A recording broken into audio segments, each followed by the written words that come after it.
যার নেতৃত্বে দেশ স্বাধীন হয়েছে, ৩.৫ লক্ষ মানুষ যার নেতৃত্বে জীবন দিয়েছেন, মুহাম্মদুর রাসূলুল্লাহ সাল্লাল্লাহু আলাইহি ওয়াসাল্লামের বাহিনী হিসাবে আজকে আপনাদের সামনে কথাগুলি পরিষ্কার ভাষায় বলতে চাই, কোন প্রকার বানোয়াটি নয়। বাংলাদেশে যদি ইসলামী হুকুমত কায়েম হয়, ৫৬,০০০ বর্গ মাইলের ভিতরে কায়েম হবে, লাল সবুজের পতাকা থাকবে। সেই পতাকা ধারণ করে যখন ইসলামের স্লোগান দেব, তখনও বঙ্গবন্ধু শেখ মুজিবুর রহমানের কথা স্মরণ করতে হবে। তার কারণ হলো ৭১ মুক্তিযুদ্ধ করে বাংলাদেশ নামে দেশটা স্বাধীন হয়েছে তার নেতৃত্বে, তাকে ভোলা যাবে না বাংলাদেশ যতদিন থাকবে। একথা বলার পরে সরকারকে হুমকি দিয়ে বলেছেন তারা দেখে নিবে সরকার কিভাবে না দেয়।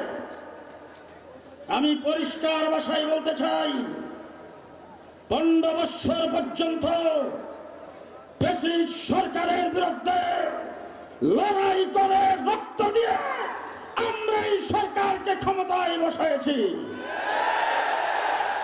সুতরাং এই সরকারের বিরুদ্ধে কেউ যদি হুমকি দেয়, রক্ত চক্ষু দেখায়, চক্ষু উৎরে ফেলা হবে।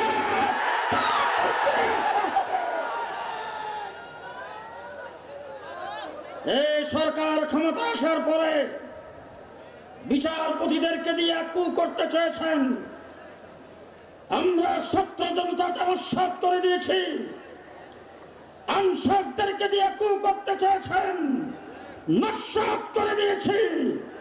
এই দেশের সংখ্যালঘুদেরকে দিয়ে এই দেশে অরাজকতা সৃষ্টি করে সরকারকে, এই দেশের সরকারকে ফলস পজিশনে ফেলাইবার চেষ্টা করেছেন।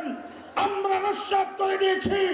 বর্তমান সরকারকে বলতে চাই, ফ্যাসিস্ট সরকারকে পতন ঘটাইবার জন্য যেইভাবে আন্দোলন করেছিলাম, আপনাদের সাথে সেইভাবে আছি ইনশাআল্লাহ।